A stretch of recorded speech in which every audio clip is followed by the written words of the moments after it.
Okay बच्चों, so last class में हम लोग पढ़ रहे थे liquefaction of gases and one डा वाल इक्वेशन, और उसमें जो डिफरेंट केसेस थे। सो हम लोगों ने एक क्वेश्चन सीखा था कि हाई टेम्परेचर और लो प्रेशर पर वन डा वाल इक्वेशन या real gas equation can behave as a ideal gas equation in the previous lecture, right. और हमने ये भी सीखा था कि जिस टेम्परेचर पर रियल गैस आइडियल गैस की तरह बिहेव करती है उस टेम्परेचर का नाम क्या होता है? Boyle temperature. Boyle's temperature. हाँ जी, इसकी वैल्यू भी होती है A/RB, और ये सब इसमें थोड़ा फार्मूले ज़्यादा हैं, सभी फार्मूले का डेरिवेशन नहीं है। एनसीईआरटी में तो इतना कुछ नहीं दे रखा वैसे। सो बॉयल टेम्परेचर देखो, हर फार्मूले में जो वन डा वाल कांस्टेंट है वो जरूर आते हैं। ये वन डा वाल कांस्टेंट ए है that measure intermolecular forces between the particles, and b is the effective volume और एक्सक्लूडेड वॉल्यूम। ये पढ़ लिया था हम लोगों ने। एंड एक क्वेश्चन से पहले मैं स्टार्ट करता हूँ आज। क्वेश्चन है,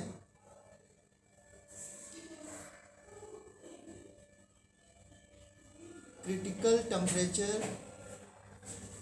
temperature of NH3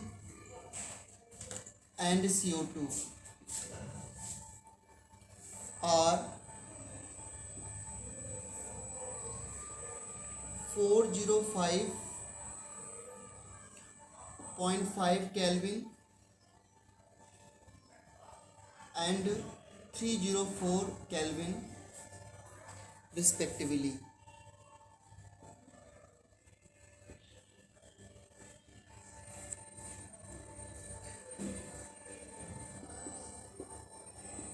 Which of these gases will liquefy first?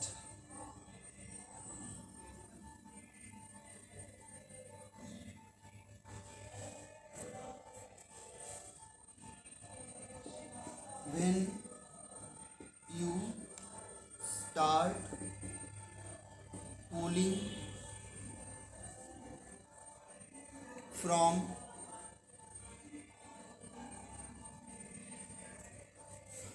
500 Kelvin, ठीक है।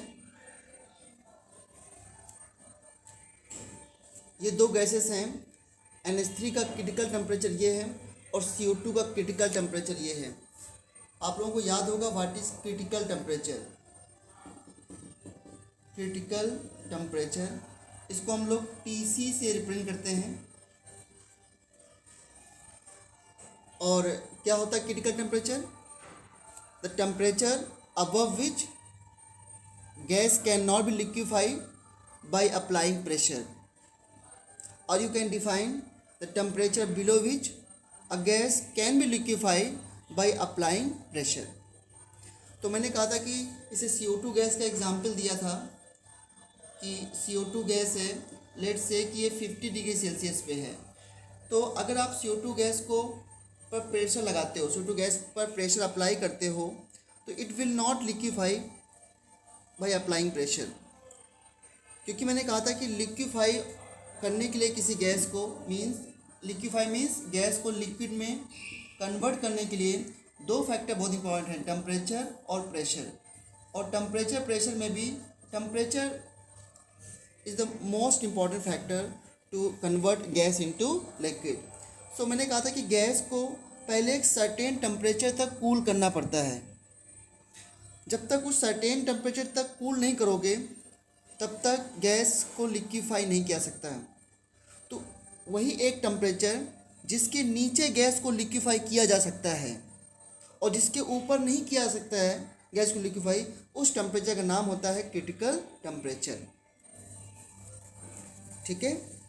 और इसकी वैल्यू मैंने बताई थी 8a/27 RB। फार्मूले इतना सब याद की जरूरत नहीं है।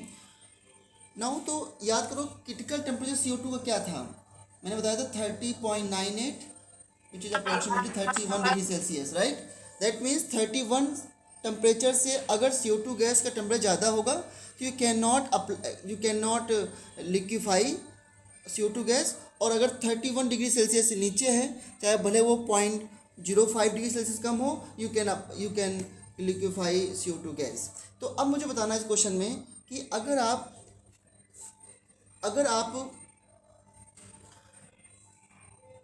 कूल कर रहे हो किसी गैस को, और किसी गैस को कूल नहीं कर रहे हो, क्वेश्चन के अकॉर्डिंग आपने टेम्परेचर 500 केल्विन से कूलिंग स्टार्ट की, ठीक है। तो बताओ कौन सी गैस इन दोनों में पहले कूल हो सकती है। तो क्या समझे आप लोग? अमोनिया, क्योंकि पहले किसका क्रिटिकल टेम्परेचर मीट करेगा, NH3 का। क्योंकि 500 से कूलिंग करना स्टार्ट करोगे तो 500 के बाद मान लो you reached 450 kelvin, then you will reach to 405.5 kelvin, और इससे कम होता जाएगा ना। और पहले क्रिटिकल टेम्परेचर अमोनिया का मीट करेगा, उसके बाद क्रिटिकल टेम्परेचर CO2 गैस का आएगा विच इज 304 केल्विन, ठीक है। तो इसका आंसर क्या होगा बच्चों, इसका आंसर होगा ammonia will liquefy first as its critical temperature reached first, okay. क्योंकि इसका क्रिटिकल टेम्परेचर पहले रीच कर जाता है, सो अमोनिया गैस पहले जो है वो लिक्विफाई होगा। अब यहाँ पर एक क्वेश्चन मैं और पूछता हूँ, और जो क्वेश्चन नहीं गिवन है, बताओ इसमें क्रिटिकल टेम्परेचर अमोनिया का CO2 ज़्यादा है, ये क्या इंडिकेट करता है। अगर क्रिटिकल टेम्परेचर अमोनिया का CO2 ज़्यादा है, you can see here critical temperature of ammonia is greater than critical temperature of CO2। What does it indicates, कि अमोनिया मॉलिक्यूल के बीच में ज़्यादा इंटरमॉलिक्यूलर फोर्सेस हैं या CO2 मॉलिक्यूल के बीच में ज़्यादा इंटरमॉलिक्यूलर फोर्सेस हैं, tell me. So CO2 ammonia. Okay देखो बच्चों, इसमें कन्फ्यूजन आपको हो सकता है। अच्छा एक चीज़ बताओ मुझे, अगर मॉलिक्यूल के बीच में इंटरमॉलिक्यूलर फोर्सेस ज़्यादा होंगे तो उसको बॉयल करने में ज़्यादा टेम्परेचर देना पड़ेगा या कम टेम्परेचर देना पड़ेगा, टेल मी दिस। कम। ज़्यादा यार कम। इंटरमॉलिक्यूलर फोर्स ज़्यादा होंगे तो that means you provide more energy ना, वेरी सिंपल थिंग। तो अगर इंटरमॉलिक्यूलर फोर्स ज़्यादा है between the particles, that means उसको वेपर में कन्वर्ट करने में ज़्यादा टेम्परेचर देना पड़ेगा। तो उसके लिए मीन्स इंटरमॉलिक्यूलर फोर्स ज़्यादा है, अगर ए की वैल्यू ज़्यादा है, ए क्या मेजर करता है, इंटरमॉलिक्यूलर फोर्सेस। तो इसका मतलब यह है कि कंपाउंड का बॉइलिंग पॉइंट भी ज़्यादा होगा। TB का मतलब बॉइलिंग पॉइंट, मैं बॉइलिंग पॉइंट लिख देता हूँ क्योंकि बॉइलिंग पॉइंट भी ज़्यादा होगा। और बॉइलिंग पॉइंट, क्योंकि आपने पढ़ा है 9th में, boiling point is directly proportional to intermolecular forces,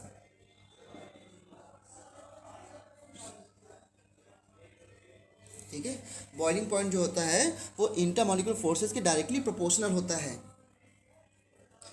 सो अगर मॉलिक्यूल के बीच में इंटरमॉलिक्यूलर फोर्स ज़्यादा है तो उसको बॉयल करने में ज़्यादा एनर्जी देनी पड़ेगी, दैट मीन बॉइलिंग टेम्परेचर ज़्यादा होगा, ठीक है। अच्छा तो फिर दैट मीन्स बॉइलिंग में करते क्या, लिक्विड से वेपर, दैट मीन्स लिक्विड से वेपर का जो ट्रांजिशन है, लिक्विड से वेपर का जो ट्रांजिशन है उसमें ज़्यादा एनर्जी देनी पड़ेगी, that means boiling temperature high होगा या ट्रांजिशन टेम्परेचर भी हाई होगा, तो क्रिटिकल टेम्परेचर भी हाई होगा। क्योंकि क्रिटिकल में अगर आप उल्टा देख लो कि अगर अमोनिया का क्रिटिकल टेम्परेचर हाई है, इसका मतलब क्या है, हाँ इसका मतलब जिसका बॉइलिंग टेम्परेचर ज़्यादा है उसका क्रिटिकल टेम्परेचर भी तो ज़्यादा होगा। क्योंकि हमें लिक्विड से गैस का ट्रांजिशन टेम्परेचर देखना है ना, कि भाई लिक्विड और गैस किस टेम्परेचर में एक दूसरे में कन्वर्ट होते हैं। तो अगर इंटरमॉलिक्यूलर फोर्सेस ज़्यादा होगी तो ऑब्वियस सी बात है कि लिक्विड और गैस के बीच में ट्रांजिशन टेम्परेचर ज़्यादा होगा, दैट मीन्स लिक्विड से गैस को कन्वर्ट करने में टेम्परेचर ज़्यादा देना पड़ेगा, हाई टेम्परेचर होगा। ठीक है, तो क्रिटिकल टेम्परेचर भी ज़्यादा होगा, बात तो एक ही जैसी है, ठीक है ना। अभी मैं बॉइलिंग पॉइंट पे भी थोड़ा सा काम करूँगा। अच्छा, मैं आपसे पूछूं कि बॉइलिंग पॉइंट क्या होता है, चलो पहले ये डिफाइन करो जरा बॉइलिंग पॉइंट, क्योंकि बॉइलिंग पॉइंट, वेपर प्रेशर, छोटी छोटी डेफिनेशन यहाँ पे भी हैं। व्हाट इज़ बॉइलिंग पॉइंट, उसके बाद में फिर आगे बढ़ता हूँ। मुझे दो टर्म आपसे पूछना है, क्योंकि इसके बिना तो ये चैप्टर अधूरा है। पहला, what is vapour pressure, what is vapour pressure, and दूसरा what is boiling point. The minimum temperature at which liquid turns into vapor. कुछ बच्चे पता नहीं क्या है कि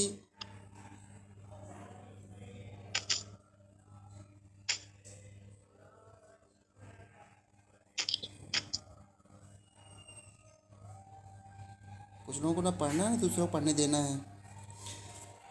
what is vapour pressure, vapour pressure मुझे कोई डिफाइन कर सकता है? टर्म बड़ा सिंपल है।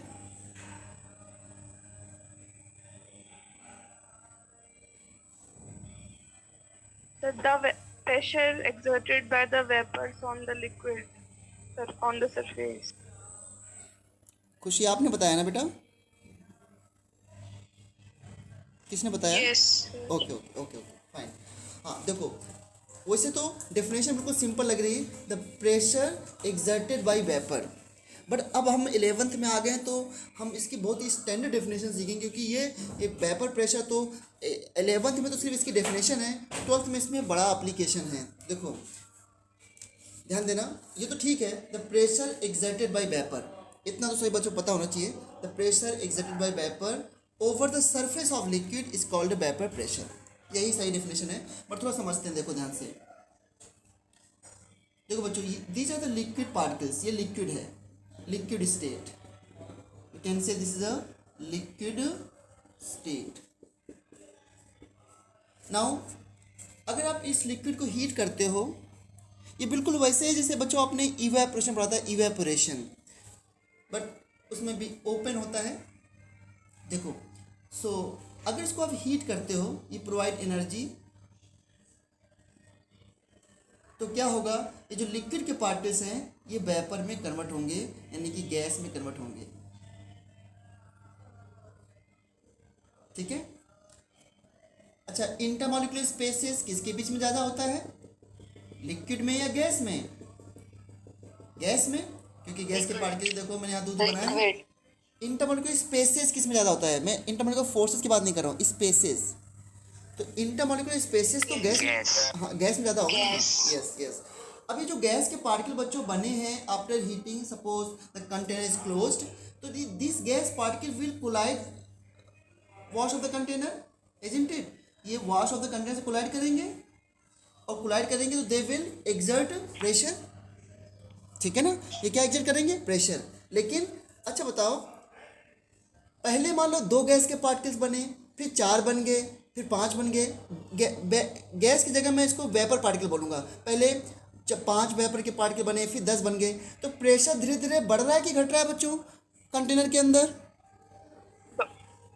बढ़ रहा है। क्या ये कांस्टेंट हो जाएगा कुछ टाइम के बाद? क्या ये कांस्टेंट होगा, कोई बता सकता है? Yes, sir. कब कांस्टेंट होगा बताओ, बड़ी अच्छी बात है, कब कांस्टेंट होगा ये? Very good. So, जब कंटेनर के अंदर स्पेस नहीं बचेगी, कोई गैस नहीं बचेगी तब? स्पेस नहीं बचेगी। अच्छा, स्पेस नहीं बचेगी। अच्छा, और कोई और अच्छा टर्म कोई और बता सकता है? लिक्विड ना, कि ये वेपर प्रेशर कब कांस्टेंट हो सकता है? ओके, देखो ध्यान से, लिक्विड वेपर में कन्वर्ट हो जाए। जब सारा लिक्विड वेपर में कन्वर्ट हो जाएगा तो वेपर प्रेशर कांस्टेंट हो जाएगा, लेकिन ऐसा होगा नहीं, सारा लिक्विड वेपर में कन्वर्ट होगा नहीं। Maximum temperature. क्या बेटा? Maximum temperature. Maximum temperature. अच्छा सुनो ध्यान से, अगर गैस लिक्विड को आप हीट करते रहोगे, बहुत ध्यान से समझना, बड़ा इंपॉर्टेंट पॉइंट है बच्चों। अगर आप लिक्विड को हीट करते रहोगे तो गैस के पार्टिकल्स, सॉरी वेपर के पार्टिकल्स काफ़ी ज़्यादा हो जाएंगे, तो जब वेपर के पार्टिकल काफ़ी ज़्यादा हो जाएंगे तो क्या वेपर के पार्टिकल के बीच में इंटरमॉलिक्यूलर स्पेसेस कम होता जाएगा अगर ज़्यादा बढ़ते जाएंगे तो? यस या no? Yes, sir. Very good, Yes, very sir. Good, very good. क्योंकि अगर वेपर के पार्टिकल ज़्यादा बढ़ते जाएंगे तो उनके बीच में इंटरमॉलिक्यूलर स्पेसेस कम होता जाएगा। क्यों? क्योंकि कंटेनर तो उतना ही हमारा है, सेम कांस्टेंट साइज का है। तो जब वेपर के पार्टिकल की साइज घटेगा तो वेपर के पार्टिकल कंडेंस होना स्टार्ट कर देंगे। क्या होने लगा? Condensation means they restart convert into liquid. और अब क्या हो रहा है? अब क्या हो रहा है कि लिक्विड के पार्टिकल गैस में कन्वर्ट हो रहे हैं और गैस के पार्टिकल लिक्विड में कन्वर्ट हो रहे हैं। बच्चों ये तो एक्सपेरिमेंट घर में कर सकते हो आप लोग। जब आप वाटर को हीट करते हो तो क्या बीकर के आसपास वाटर ड्रॉपलेट ही चिपके होते हैं? और जबकि आप हीट कर रहे हो तो तब भी वाटर ड्रॉपलेट बन Yes, जाते हैं। क्यों वाटर ड्रॉपलेट बन जाते हैं? क्योंकि जो वाटर वेपर के पार्टिकल है वो कंडेंस होकर के साथ में लिक्विड भी वापस बनाने लग रहे हैं। और कंटेनर अगर क्लोज्ड है तो ये प्रोसेस चलता रहेगा। देखो तो लिक्विड से गैस और गैस के पार्टिकल लिक्विड बनाने लगे। और ये इस फिनोमेना का नाम क्या होता है? जब रिएक्शन रिवर्सिबल हो जाए यानी लिक्विड से गैस और गैस से लिक्विड बन जाए, इससे क्या बोलते हैं इस कंसेप्ट को? इक्विलिब्रियम। ठीक है, तो यहाँ पर इक्विलिब्रियम स्टेब्लिश हो जाएगा बिटवीन लिक्विड एंड वेपर। और ऐसा टाइम आ जाएगा कि लिक्विड और वेपर मतलब नैनो सेकेंड टाइम में लिक्विड वेपर में कन्वर्ट होगा, वेपर लिक्विड में कन्वर्ट होगा। और एक टाइम पर जितनी वेपर बनी ना उतनी कांस्टेंट हो जाएगी। ऐसे टाइम पर जब आपको वेपर प्रेशर मिलेगा ठीक है, अब हमने क्या कर दिया है? टेम्परेचर को फिक्स कर दिया है। ठीक है, ऐसे टाइम पर जो आपको वेपर मिलेगा that is called vapour pressure and that will be constant vapour pressure. तो वेपर प्रेशर कब मेजर करते हैं? अब सुना ध्यान से, डेफिनेशन बहुत इंपॉर्टेंट है। तो pressure exerted by vapour over the surface of liquid, बोलो है ना, बोलो। डेफिनेशन ऐसी होती है, the pressure exerted by vapour over the surface of liquid when rate of vaporization become equal to the rate of condensation। Rate का मतलब क्या होता है? कितने लिक्विड के पार्टिकल वेपर में कन्वर्ट हो रहे हैं किस टाइम के साथ, है ना। और रेट ऑफ कंडेंसेशन क्या होगा? वेपर का लिक्विड में कन्वर्ट होना। तो फॉरवर्ड जानो क्या बोलते हैं? Rate of vaporisation. और बैकवर्ड जानो क्या बोलेंगे? Rate of condensation. कंडेंसेशन समझते हो ना सब लोग? वेपर से लिक्विड बनना। तो वेपर प्रेशर कब मेजर करते हैं? क्योंकि अगर हम ऐसे मेजर करेंगे तो बार बार वेपर प्रेशर चेंज होता रहेगा, समझे? तो इसलिए व्हाट इज डेफिनेशन क्या है? क्या बताया था मैंने?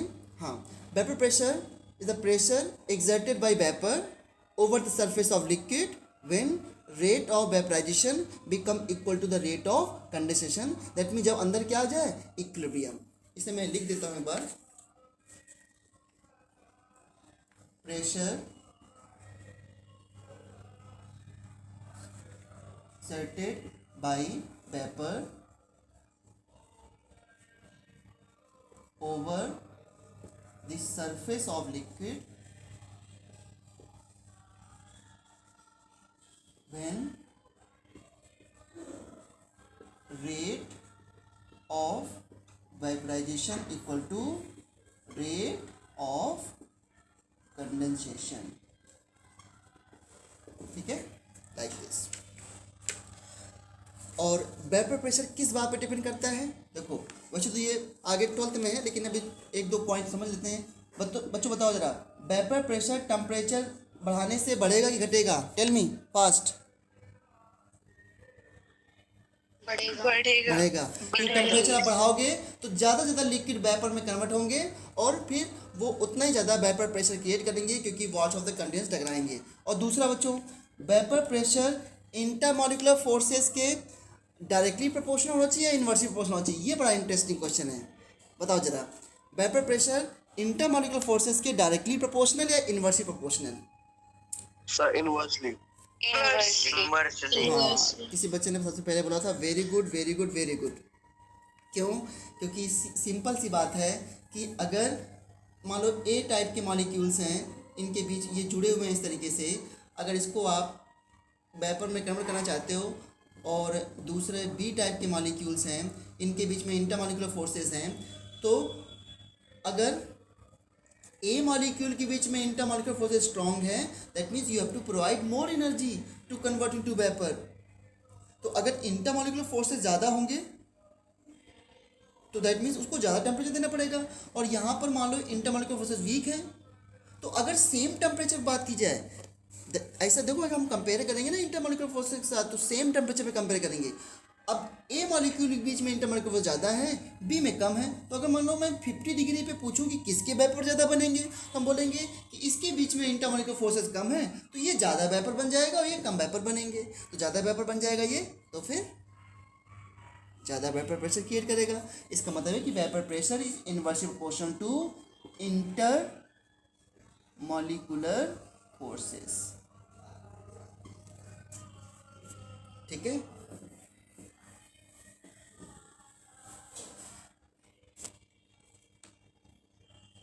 इसमें अगर मैं छोटा सा क्वेश्चन पूछ लूँ कि वाटर और CO2 में कौन ज़्यादा वेपर प्रेशर क्रिएट करेगा, तो द आंसर इज CO2, क्योंकि वाटर के बीच में इंटरमॉलिक्यूलर फोर्सेस बहुत स्ट्रांग होते हैं। मैंने कहा था इसमें H बॉन्डिंग होती है।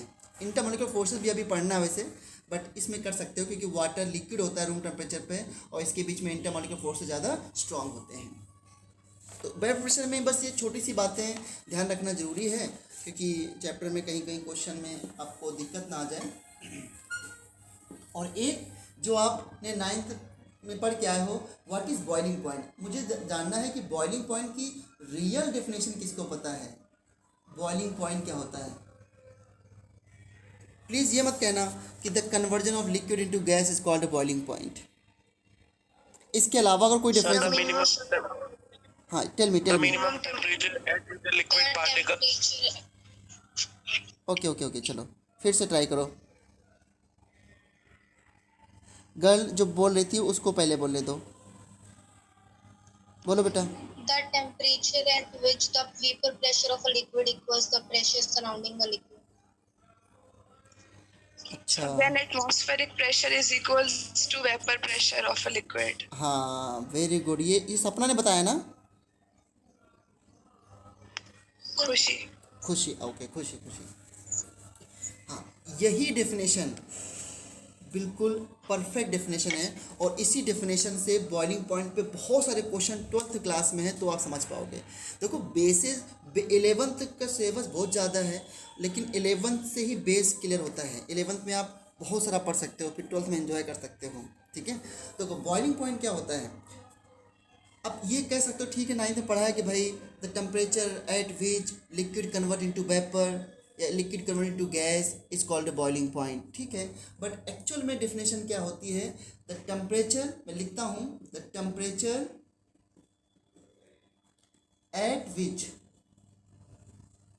Vapour pressure of liquid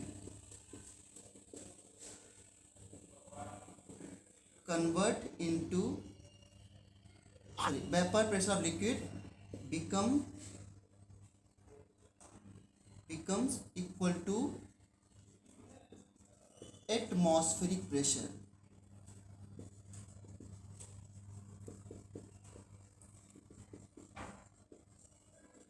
Atmospheric pressure, ठीक है, the temperature at which vapor pressure of liquid becomes equal to atmospheric pressure is called boiling point.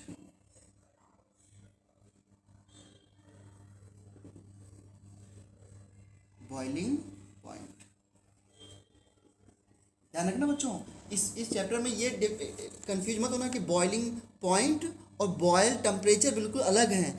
Boyle temperature क्या था, बॉयल टेम्परेचर था कि the temperature at which real gas behave as ideal gas. तो कभी धोखे से Boyle point और boiling point में कंफ्यूज हो जाओ। बॉयल पॉइंट अलग होता है और बॉइलिंग पॉइंट अलग है। ठीक है, इसको एक ग्राफ से समझते हैं, देखो कितना इंटरेस्टिंग है ये। अगर मैं वेपर प्रेशर और टेम्परेचर के बीच में ग्राफ खींचूं, तो अभी बच्चों आप लोगों ने कहा था कि टेम्परेचर बढ़ाने से वेपर प्रेशर बढ़ता है, और ये बिल्कुल पॉइंट क्लियर भी है कि टेम्परेचर बढ़ाने से वेपर प्रेशर बढ़ता है। ठीक है, कैसे बढ़ता है? ये कर्व जैसा बढ़ता है, मतलब इस तरीके से बढ़ता है, इस तरीके से। अब आप कह सकते हो सर ये कर्व क्यों बना रहे हो, स्ट्रेट लाइन क्यों नहीं बना रहे हो? तो वो डिपेंड करता है कि वेपर प्रेशर और टेम्परेचर के बीच में इक्वेशन कैसी है, वो मैंने बताई नहीं आपको क्योंकि अभी समझना मुश्किल है। मैं लिख देता हूँ इक्वेशन। वेपर प्रेशर जो होता है इसकी इक्वेशन इस तरह होती है, log pressure equal to minus delta H upon R T plus constant. तो यहाँ पर पी और टी के बीच में खींचोगे तो ग्राफ इस तरह आएगा, लेकिन अभी ये इक्वेशन नहीं समझ सकते हो कहाँ से आई है, और इसका डेरिवेशन कोई 12th में भी नहीं है। तो बट इस इक्वेशन से में भी टेम्परेचर बढ़ाने से भी बढ़ेगा क्योंकि नेगेटिव साइन है, और यहाँ पर भी नेचर ऑफ जो है वो मैंने इस इक्वेशन से ही बनाया है, ये कर्व जैसा आता है। अब ये सब मेंशन नहीं एनसीईआरटी में, लेकिन समझने के लिए आपको वेपर प्रेशर मेंशन है तो आपको समझना पड़ेगा। तो टेम्परेचर बढ़ाने से वेपर प्रेशर बढ़ रहा है। ठीक है, अब ध्यान समझना बच्चों। सपोज ये हमारा इस पॉइंट पर एटमॉस्फेरिक प्रेशर है, P इक्वल टू 1 atm। बहुत ध्यान समझना, P इक्वल टू 1 atm, ये आपका एटमॉस्फेरिक प्रेशर है। ठीक है, तो टेम्परेचर आपने बढ़ाया किसी लिक्विड का, कोई लिक्विड है, मान लो सॉल्वेंट है, सम सॉल्वेंट इज देयर, और सॉल्वेंट लिख दो बच्चों या लिक्विड लिख दो। तो टेम्परेचर आपने बढ़ाया तो वेपर प्रेशर बढ़ रहा है, क्यों? ज़्यादा लिक्विड पार्टिकल गैस में कन्वर्ट हो रहा है। तो देखो वेपर बढ़ता गया बढ़ता गया बढ़ता गया बढ़ता गया, और बढ़ते बढ़ते जब ये किसके बराबर पहुंच गया बच्चों, यहाँ पर किसका प्रेशर, कौन सा प्रेशर है? Atmospheric pressure. Atmospheric हाँ, pressure. जब वेपर प्रेशर एटमॉस्फेरिक प्रेशर के बराबर पहुंच जाएगा, लिक्विड स्टार्ट बॉइलिंग, और इस टेम्परेचर का नाम हो जाएगा boiling temperature of the liquid, TB, not boiling temperature of the liquid. और जब 1 atm प्रेशर पे जो बॉइलिंग होता है लिक्विड का, उसे बोलते हैं नॉर्मल बॉइलिंग पॉइंट। ठीक है, तो नॉर्मल बॉइलिंग पॉइंट जब भी वर्ड लिखा हो नॉर्मल, समझ लेना कि वहाँ पर प्रेशर कितना रहा होगा, 1 atm। और जब भी बच्चों ऐसे लिखा हो स्टैंडर्ड बॉइलिंग पॉइंट,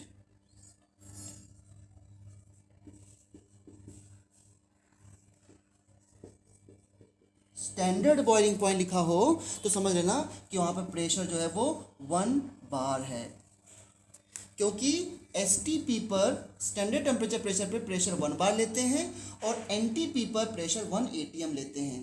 ठीक है, तो अगर वेपर प्रेशर लिक्विड 1 बार के बराबर हो जाए और बॉइलिंग स्टार्ट हो जाए, that is called standard boiling point.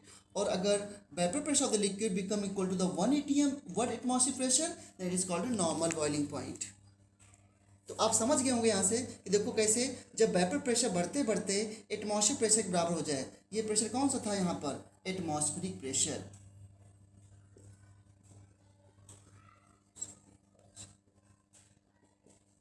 बहुत ही सिंपल कंसेप्ट है। बॉइलिंग पॉइंट आपने पहले पढ़ा होगा, आई नो, बट ये सब चीज़ें भी आपको आपके कंसेप्ट को स्ट्रेथन करेंगी।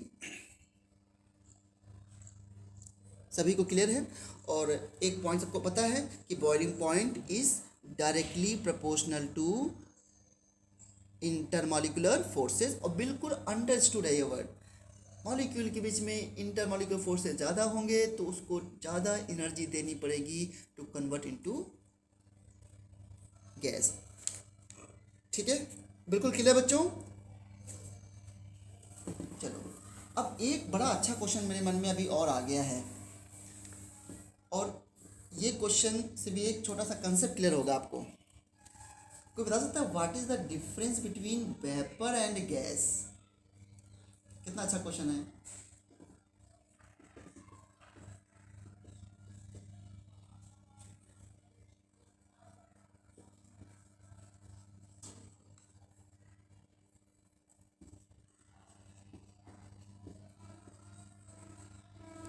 What is सर difference जो रूम between टेम्परेचर पर gas, what is difference between vapour and gas? हाँ, कोई एक्सप्लेन करने जा रहा था, बताइए।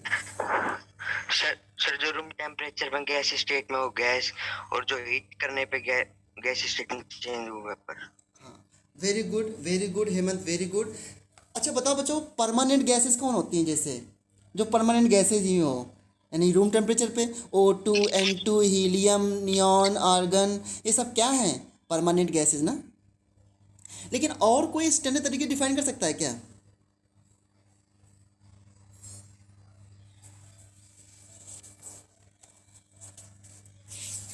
एनीवन? सर जब वो अपने क्रिटिकल टेम्परेचर से ऊपर हो तो वो क्या होती है हमेशा? Gas. Very good, very good, यही बेस्ट डेफिनेशन है। जब कोई गैस अपने क्रिटिकल टेम्परेचर से ऊपर होती है तो वो हमेशा गैस होती है। जैसे कि TC, critical temperature of CO2 जो होता है दैट इज 31 डिग्री सेल्सियस। यानी CO2 जब भी 31 डिग्री सेल्सियस से ऊपर होगा तो हमेशा वो गैस के फॉर्म में होगा, और जब 31 के नीचे होगा तो वो वेपर होगा। मैं ये नहीं कह रहा हूँ कि 31 से नीचे आप 29 गए तो लिक्विड हो जाएगा, ऐसा नहीं होता। प्रेशर अप्लाई करना पड़ेगा। कोई एकदम से गैस से लिक्विड नहीं आ सकते, पहले लिक्विड गैस के बीच में इक्विलिब्रियम आएगा तब जाके वो लिक्विड में आता है। एक ग्राफ बनाता हूँ कि कैसे लिक्विफिकेशन कर्व कैसा होता है, ठीक है। तो ये जो अभी जिस बच्ची ने डेफिनेशन बताई है बिल्कुल बहुत इंपॉर्टेंट है, कंसेप्ट है कि जब कोई गैस अपने क्रिटिकल टेम्परेचर से अबव होती है तो वो हमेशा गैस के उसे गैस कहते हैं, और जब क्रिटिकल टेम्परेचर के बिलो होती है तो वो वेपर कहते हैं उसको, ठीक है। और ये बिल्कुल सभी लोग ध्यान रखना, ठीक है। तो above critical temperature a substance is gas, अब below critical temperature a substance is vapour. और इसलिए मैं एक क्वेश्चन बताता हूँ क्लियर करने के लिए। ड्रॉ क्वेश्चन है, draw liquefaction curve, draw liquefaction curve for CO2। मान लो फॉर CO2 के लिए ड्रॉ करना है लिक्विफिकेशन कर्व फॉर CO2, ठीक है। ये बेसिक सा क्वेश्चन है। देखो जब लिक्विफिकेशन कर्व ड्रॉ करते हैं तो हमें मेन फैक्टर क्या है लिक्विफिकेशन के लिए? टेम्परेचर। तो प्रेशर और वॉल्यूम के बीच में ग्राफ प्लॉट करना होता है टेम्परेचर के साथ। तो अगर मान लो CO2 50 डिग्री सेल्सियस पे है, 50 डिग्री सेल्सियस पे है, तो ये परमानेंटली क्या होगी भाई? गैस, क्योंकि इसका क्रिटिकल टेम्परेचर 31 होता है, उससे ऊपर तो ये गैस होगी। तो प्रेशर वॉल्यूम में कैसा कर्व आता है कॉन्स्टेंट टेम्परेचर पे? प्रेशर वॉल्यूम पर ग्राफ कैसा होता है कॉन्स्टेंट टेम्परेचर पे? कर्व जैसा।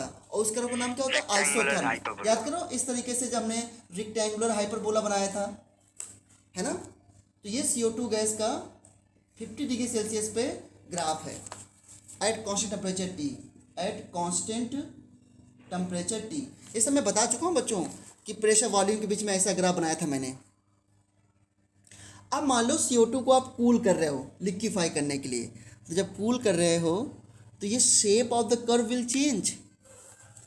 तो क्या हम क्या बोल सकते हैं यहाँ पर? When cooling takes place